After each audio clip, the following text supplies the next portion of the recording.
dungeons deep and caverns old, we must away ere break of day to find our long forgotten gold. The pines were roaring on the height, the winds were moaning in the night, the fire was red, it flamed and spread, the trees like torches blazed with light.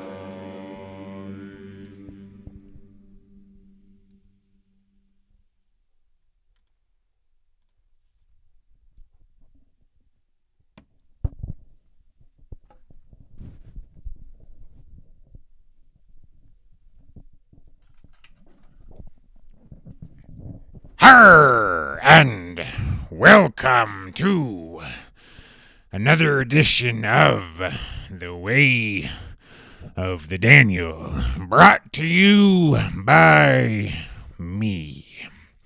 The date is March the 13th, 2021, and the time is about 1:40 p.m.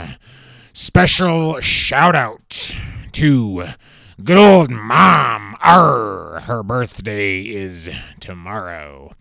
And your astrological weather for today is right now the only thing that we really are concerned about is that the new moon is underway, sort of.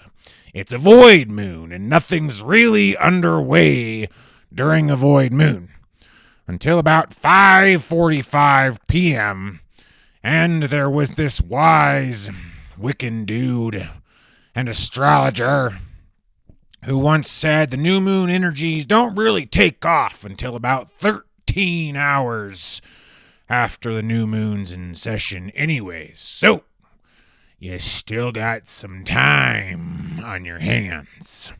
Speaking of which, today's topic that we'd like to get on to is some schedule love. Love for the schedule. This was one of the favorite and beneficial things that I found for myself last lunar cycle.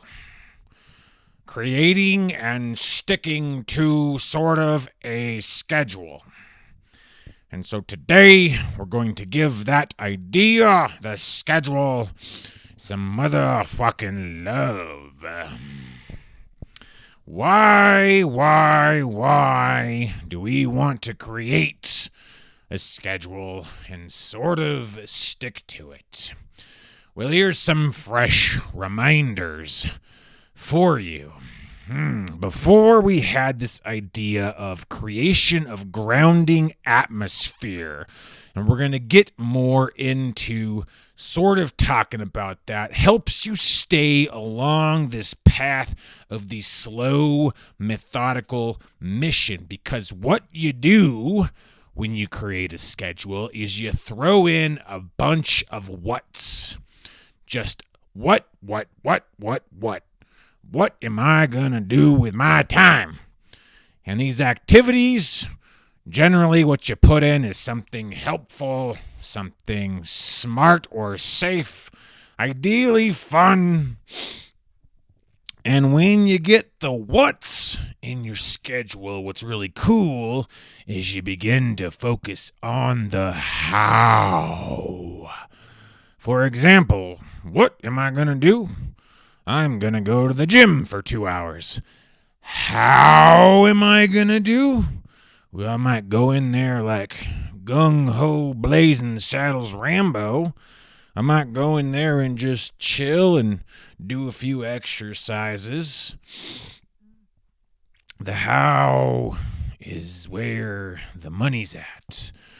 And the what's, when you get this schedule down in a routine, pretty soon the what's kind of take care of themselves and you can again focus on the how. But this brings us to the next point of what we love about schedules, and that is you don't have to fucking think. Think, schedule. You don't have to think. I read one time how much of our energy and mental power is fucking sucked away out of you by trying to make a decision, trying to come up with what am I gonna do? Should I do this? Should I do that? The schedule takes out all of that bullshit because you already sat there and did that with your plan, and then you just have to flow along with it. And you go through with it, and maybe it does something cool, maybe it doesn't. But because we have our schedule in play, you refine it like a philosopher's stone. You refine it like a fucking diamond or a sculpture. We're creating a magical masterpiece, sculpting, adding to and taking away, but having the same foundation in place. This schedule built around our goals, the prime focus being it sucks around our goals. And what happens if you don't have a schedule? Well, one thing that I remember and I wrote down is useless fucking thoughts. And not only useless thoughts, but thoughts that will fucking eat at you. Because one thing is that if you have your schedule in play, then that implies you don't really have to think about anything other than what's on your schedule. So if you come across some thoughts you're having that don't have to do with your schedule, you can be like, do I want to think about this? Because you can. You can do shit not on your schedule. But if it's not on your schedule and you don't want to think about it, aka those thoughts are not bringing you joy or happiness or inspiration or whatever the fuck is good, and then fuck that shit, you know? So you can just relax. You can relax in your schedule knowing that if you're not thinking about stuff on your schedule, then you don't need to be thinking about it. Same goes with other fucking people. If you got your time wide open, that leaves open wideness for people to swoop in and take your shit, steal your shit.